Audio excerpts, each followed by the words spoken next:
Hello दोस्तों, स्वागत है आप सभी का। आज के इस वीडियो में जो चर्चा करेंगे वो एक हद तक तो दशाओं को लेकर रहेगी, लेकिन साथ ही साथ इसमें हम दशांशा की कुंडली को लगन के समतुल्य करके जो दशाएं हैं उनके प्रभाव को भी किसी न किसी रूप में समझने की कोशिश करेंगे। ये एक मित्र की कुंडली है जिनकी एक सर्टेन दशा के अंदर जॉब लगी।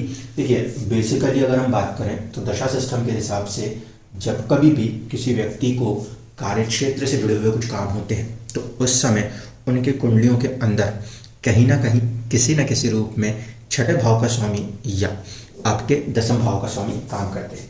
तो सबसे पहली कंडीशन देखें, इस कुंडली के अंदर जब उनकी जो जॉब लगी थी वो था गुरु की महादशा में शुक्र और शनि का प्रभाव। ठीक है, तो जब हम इस अंतराल को देखने की कोशिश करते हैं, इसमें सबसे पहली चीज़ ये कि गुरु तो फर्स्ट हाउस लॉर्ड हो गए और शुक्र जो है वो कहीं ना कहीं इस कुंडली के अंदर सिक्स्थ लॉर्ड हो रहे हैं। छठे भाव की बात हम करें तो छठे भाव से हम कहीं ना कहीं जीवन के अंदर रोग, ऋण और सर्विसेज को देखते हैं। तो पहली कंडीशन में यहाँ से सर्विसेज इस तरीके से नज़र आती है।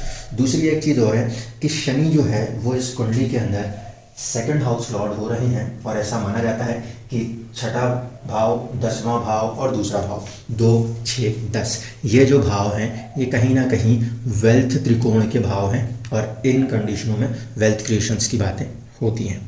एक और चीज़ को यहाँ से हम ध्यान से समझ सकते हैं कि इस दशा अवधि के अंदर चंद्र कुंडली को यदि हम ध्यान से देखते तो चंद्र कुंडली में ये दशा है एक प्रकार से लाभेश की। ठीक है, यहाँ से ये 11 घर आगे होगा। लाभेश की अंतरदशा जो थी वो कहीं ना कहीं वृषभ अगर लगन चंद्रमा से बनता है तो छठे भाव के स्वामी बनते हैं शुक्र और फिर शनि बनते हैं इस कुंडली में दसम के स्वामी। तो चंद्र कुंडली से भी वो कॉम्बिनेशन कहीं ना कहीं अपने आप को रिपीट कर रहा था और लगन से भी शुक्र और शनि का प्रभाव जो है जिससे हम कहें वो कुछ हद तक रिपीट करता हुआ सा नजर आता है। यहाँ पर अगर हम आए D10 के अंदर आए तो D10 के अंदर इसी दशा को लगन के समतुल्य रखते हुए ही पहले बात करते हैं।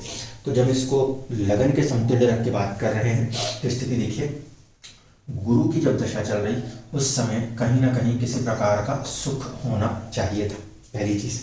दूसरी चीज़ कि गुरु की महादशा में सुख होना चाहिए क्योंकि यहाँ से ये सुख भाव की स्थिति पैदा कर रहा है। लेकिन इसमें दूसरी एक चीज़ और जुड़ी हुई है कि गुरु के अंदर एक तो शनि की दशा और बाद में आती है शुक्र की दशा। तो शनि की दशा के अंदर जो है व्यक्ति को जॉब तो मिली, लेकिन शनि की दशा में मिलने वाली जो जॉब थी वो कांस्टेंट नहीं थी, परमानेंट नहीं थी। वो एक तरीके से कॉन्ट्रैक्ट टाइप के वर्क्स चले आ रहे थे। क्योंकि जब हम इस सिस्टम में देखेंगे तो गुरु की महादशा में शुक्र और शनि, इसके बजाय एक कंडीशन ये भी बनेगी, जब ये दशा शुरू होती है तो सबसे पहले गुरु में गुरु खुद चलते हैं, फिर गुरु में शनि चलते हैं। तो यहाँ से ये प्रभाव देखा जाए तो ये दो दशाएं जो हैं ये रिजल्ट तो कर रही थी, लेकिन ये दो रिजल्ट जो कर रही थी ये कॉन्ट्रेक्चुअल बेसिस के जॉब्स के लिए रिजल्ट्स कर रही थी। ठीक है, जब परमानेंट बेसिस की बात आई उस समय पर जो कॉम्बिनेशन बना उस कॉम्बिनेशन के अंदर शुक्र का रोल आ गया सेकेंड लेवल। क्यों, इस बात को कैसे कह सकते हैं, देखिए एक्चुअल में जो जन्म लगन कुंडली है उसका या तो sixth Lord service and competitions दिखाएगा, व्यक्ति ने सरकारी नौकरी को हासिल किया है तो कोई ना कोई कॉम्पिटिशन्स को पार करके ही हासिल किया है। गुरु फर्स्ट लॉर्ड है, फोर्थ लॉर्ड है, वो कॉम्पिटिशन्स के अंदर सक्सेस दिखाने वाली स्थिति नहीं दिखाएगा। छठे भाव का स्वामी जब तक नहीं आएगा कॉम्पिटिशन की बात नहीं होती। तो गुरु की महादशा के अंदर गुरु के अंतरदशा में कोई कॉम्पिटिशन वाली कंडीशन नहीं बन सकी क्योंकि यहाँ पर कोई ऐसा डायरेक्ट कॉम्बिनेशन नहीं था। गुरु की महादशा में शनि के साथ हम संबंध जोड़ें तो शनि का शुक्र की राशि में बैठना एक संबंध तो जोड़ता है। उस दरमियान व्यक्ति ने कई सारे एग्जाम्स को क्रैक करने की कोशिश करी, सर्विस के अंदर, जॉब के अंदर उस ड्यूरेशन में भी कोई बड़ी सक्सेस देखने को नहीं मिली। तकरीबन एक 34-35 की एज के आसपास जाकर इस पर्टिकुलर दशा में रिजल्ट्स कन्वर्ट हुए। तो अब देखिए, जब हम इस कंसिडरेशन के साथ चल रहे हैं, बेसिकली तो वो जो दशमशा का लगन है वो मेष से बनता है, लेकिन अगर हम जन्म लगन के समतुल्य रखते हुए दशाओं को आपस में कनेक्ट कर रहे हैं तो क्या चीज़ें निकल के आ रही हैं। पहली कंडीशन, गुरु की महादशा जो कि इस पर्टिकुलर लगन के लिए फर्स्ट एंड फोर्थ लॉर्ड थी, तो गुरु की महादशा सपोर्ट करेगी व्यक्ति को अपने व्यक्तित्व जीवन के अंदर आगे बढ़ने में। अंतरदशा का पूरा रोल जो है वो है कहीं ना कहीं सर्विस और अर्निंग्स को लेकर, गेम्स को लेकर, कॉम्पिटिशन्स को लेकर। तो अंतर्दशा का स्वामी जो है वो दशमशा के अंदर देखा जाए तो सुख भाव में जाके बैठा हुआ है उच्च राशि अवस्था में। कहीं ना कहीं इस दशा अवधि के अंदर व्यक्ति ने अपने एग्जाम्स को क्रैक किया। और इसके बाद है शनि। शनि जो है वो कुंडली के अंदर 10 नंबर साइन जिनके मकर राशि होती है उसके स्वामी होते हैं। अब मकर राशि के स्वामी का इसमें क्या रोल बन रहा है उसको एक बार से समझिए। कुंडली के अंदर कहीं ना कहीं जो सेकंड हाउस है उसका संबंध भी यहाँ पे 11th हाउस के साथ हो रहा है। तो शनि का एक प्रकार से लगन के अंदर सेकंड हाउस लॉर्ड यानी कि सेविंग्स होना, उससे जुड़ी हुई चीज़ों को दर्शा रहा है, और वो भी अर्निंग्स के भाव में बैठकर। सेविंग्स होना अगर बता रहा है, इसका मतलब ये है कि कहीं ना कहीं जीवन के अंदर कुछ वृद्धि की तरफ व्यक्ति जा रहा है, कि जो उनकी अर्निंग्स हैं वो बढ़ने वाली हैं, गेन्स जो है वो बढ़ने वाले हैं। कि यहाँ पर भी सर्टेन जॉब्स हो रही थी, सर्टेन कॉन्ट्रेक्चुअल जॉब्स के बाद जिस जॉब की तरफ उन्हें जाना था वहाँ पे एक सैलरी का राइज आना था। कई बार ऐसे भी केसेस देखने को मिलेंगे दोस्तों जहाँ पर इनिशियल सैलरीज कॉन्ट्रैक्ट्स में ज़्यादा हैं और लोगों ने प्रोफेशन में अप्लाई किया तो उनका बेसिक सैलरी जो है वो रिड्यूस भी होता है। इसलिए इस बात को यहाँ पे कह रहा हूँ, कंडीशंस दोनों तरीके की काम करती हैं। यहाँ पर जब हम आके देखते हैं तो शनि भी कहीं ना कहीं सुख भाव में बैठे हुए हैं और शुक्र की दशा के साथ कार्य करने की कोशिश करेंगे। शुक्र की दशा के साथ जब कार्य करने की कोशिश करेंगे तो बेसिकली जो ये फैक्टर बनेगा वो बनेगा लाभेश और आपके आयश दोनों स्थितियों में पैदा करेगा एक कॉम्बिनेशन। 11th का लॉर्ड शुक्र है, उसके लिए शनि सपोर्टिव रोल प्ले करता है। और जिस समय अवधि में ये दशा, जिस दशा में ये पूरी चीज़ें हुई हैं, ये दशाएं पूरी तरीके से इस दशमशा को अगर लगन के समतुल्य कर रहे हैं तो सुख भाव से जुड़ती हुई नजर आ रही है। अगर मान लीजिए कि कोई दूसरे चार्ट्स में भी जब हम इसको अप्लाई करते हैं, आपकी जो दशाएं चल रही हैं वो दशमशा को, जो स्पेसिफिकली चार्ट यूज होता है किसके लिए, प्रोफेशन के लिए, वहाँ के लिए देख रहे हैं। और यदि दशाएं जो चल रही हैं उन दशाओं के स्वामी आपके जन्म कुंडली के समतुल्य करने पर दशमशा में या तो इस भाव में आ रहे हों या इस भाव में आ रहे हों या इस भाव में आ रहे हों समतुल्य करने पर, तो उस कंडीशन में जो दशाएं चलती हुई नजर आती हैं वो भले ही लगन कुंडली में कहीं भी बैठी हों, उसका प्रभाव आपके कार्य क्षेत्र के ऊपर चुनौतीपूर्ण रूप से देखा गया है।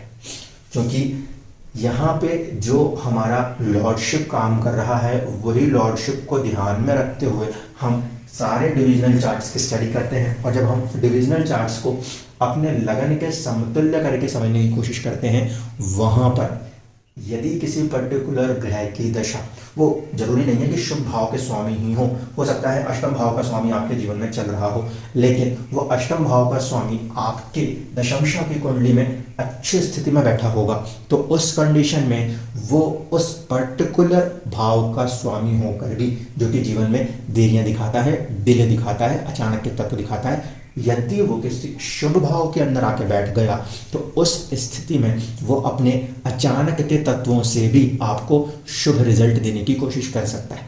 कई बार ऐसे ऑब्जर्वेशंस देखने को मिलते हैं कि जन्म कुंडली में दशाएं जो चल रही हैं वो 6, 8, 12 के घरों की चल रही हैं, और हमको लगता है लगन कुंडली को देखते हुए कि ये वाले भाव के स्वामी की दशा चल रही है तो हर तरफ से परेशानी होनी चाहिए।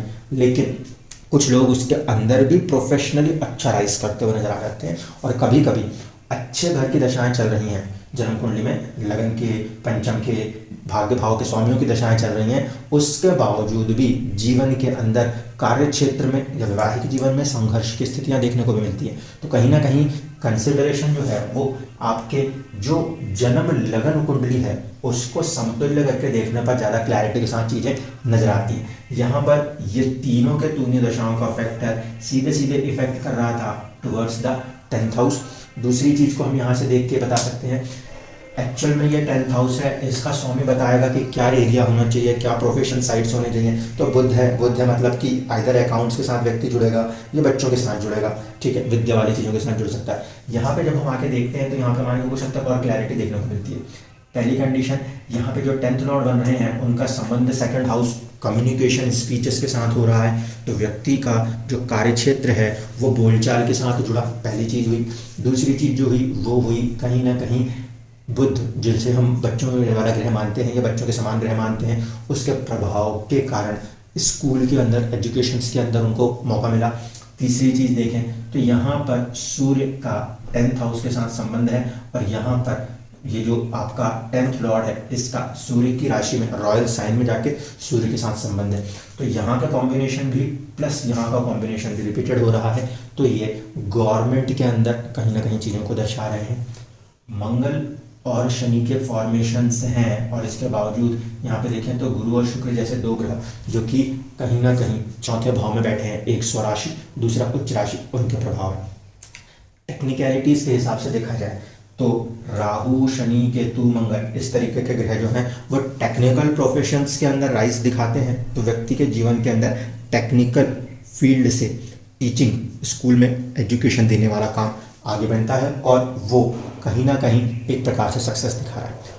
शनि की प्लेसमेंट क्योंकि इस स्थिति में 4th हाउस में आ रही है, तो ये ध्यान रखिएगा कि शनि अगर चौथे से बैठा है जुड़ के किसी भी कुंडली को, कोई भी आपका जो डिविजनल चार्ट आ रहा है उस पर्टिकुलर चार्ट को जब हम लगन के समतुल्य कर रहे हैं, और हमें ऐसा दिखता है कि शनि की प्लेसमेंट 4th हाउस में आ रही है, तो चौथा घर हमारे मन का होता है, उस पर शनि की प्लेसमेंट कहीं ना कहीं किसी ना किसी रूप में मन में किसी न किसी प्रकार के दुख को दर्शाती ही रहती है।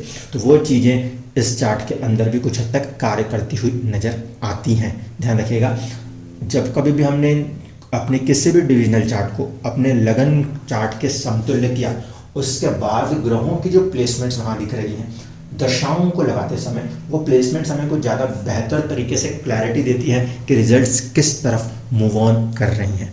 धन्यवाद।